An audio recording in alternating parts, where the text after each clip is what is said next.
Hi and welcome back to a boat called Wanda. So I've finally finished up on those cap rail pieces.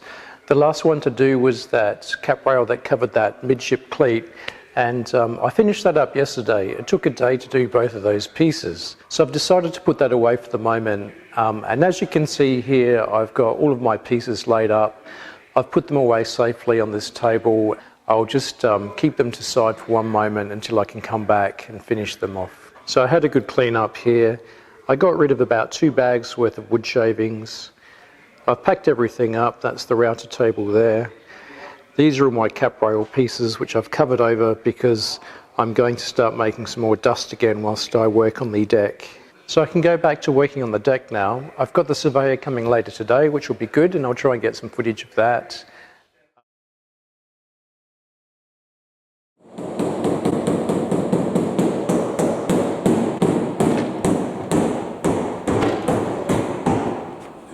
Well, I sat back and took a seat in the cockpit and watched David as he set to work sounding the hull.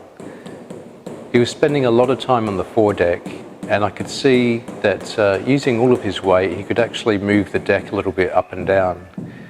I'd always felt it was a little bit spongy, but I probably didn't quite have the weight to be able to flex it as much.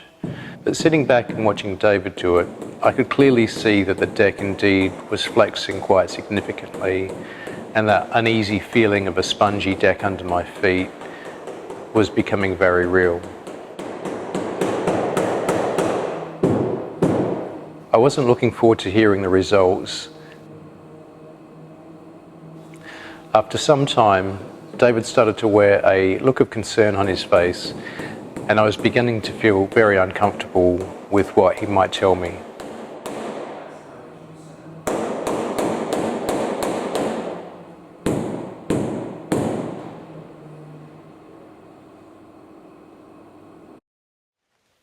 So I've just spent the last 5 hours with David, who's come out to do a survey on Wanda. The last time David saw Wanda was probably August last year, when Wanda was out in the hard on the previous boatyard. And at that point, the hull hadn't been grip blasted. Obviously all the teak was on the deck, and we hadn't started any of the repair work.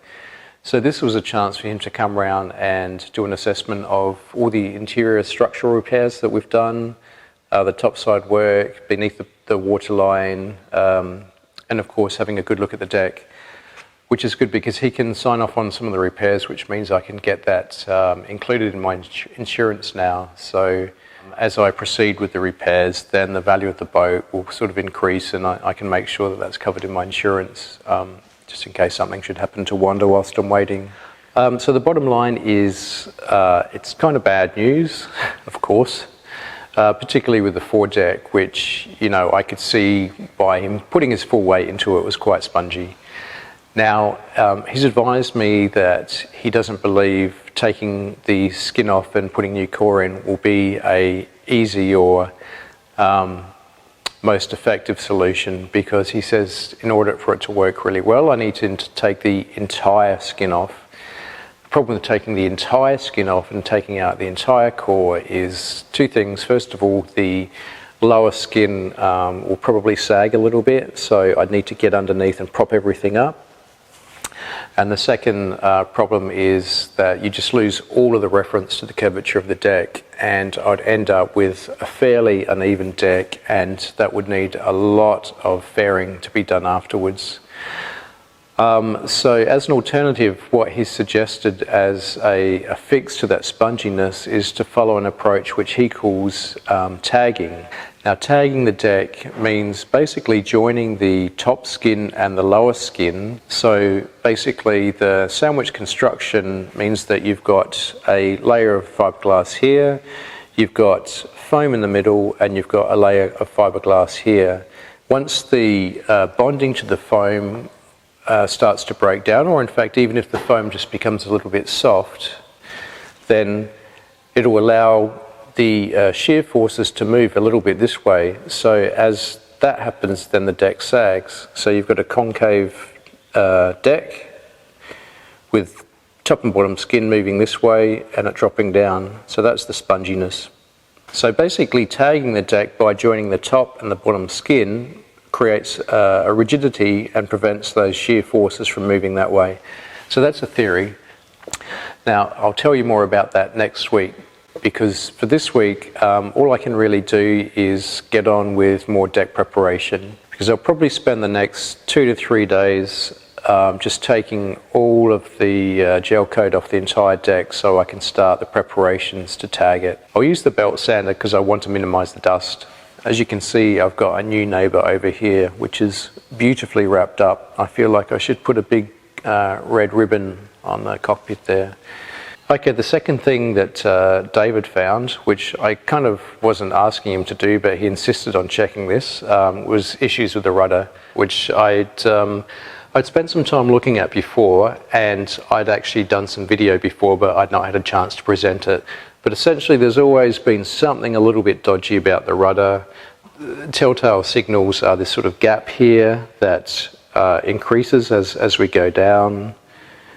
This bottom part of the skeg, which is meant to be flush with the tip of the rudder, together with that insurance form that I found, which described Wanda being stolen, being run onto a reef, and having the rudder damaged on the reef.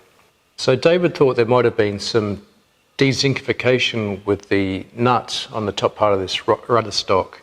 Hopefully you can see here, basically he got a chisel out, gave it a good whack with a hammer, and sure enough, part of this nut just disintegrated, as you can see here by this mark. So this nut has well and truly dezinkified, which means that the material in the bronze starts to break down, and I think the material is left with more copper than zinc, and it loses its strength. So what that means is basically this whole rudder construction could be compromised, and so basically the whole thing needs to come off. I don't have that much time now, so I'll have to show you in another update what I need to do to the rudder to disassemble this, but you know, it's just another massive problem and another massive job that I really didn't want to have to deal with.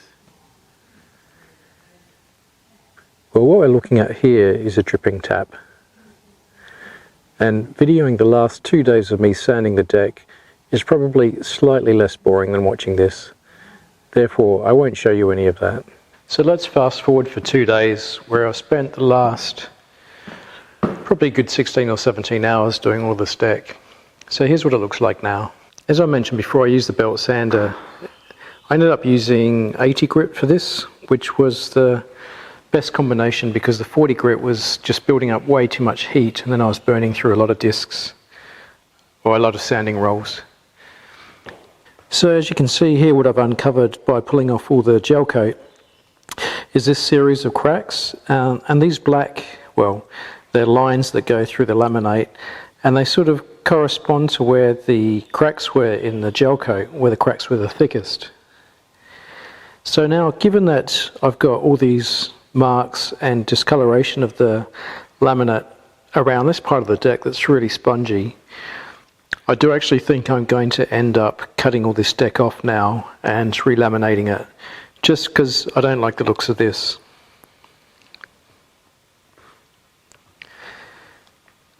Most of this side of the deck is pretty clean.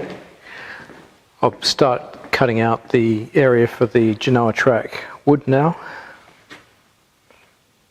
Okay, so there's a little bit more to do here, obviously. I'm just waiting to get some more sanding discs for my orbital sander to finish that off, and then it'll look like that side. So that's enough for now. Okay, well, I'm going to leave the update here at this point. Sorry it's been a really short update this week, but as I said, I spent 50% of the week up on the deck with a belt sander, sanding, and that's not really worth showing, so that's why it's a short one this week.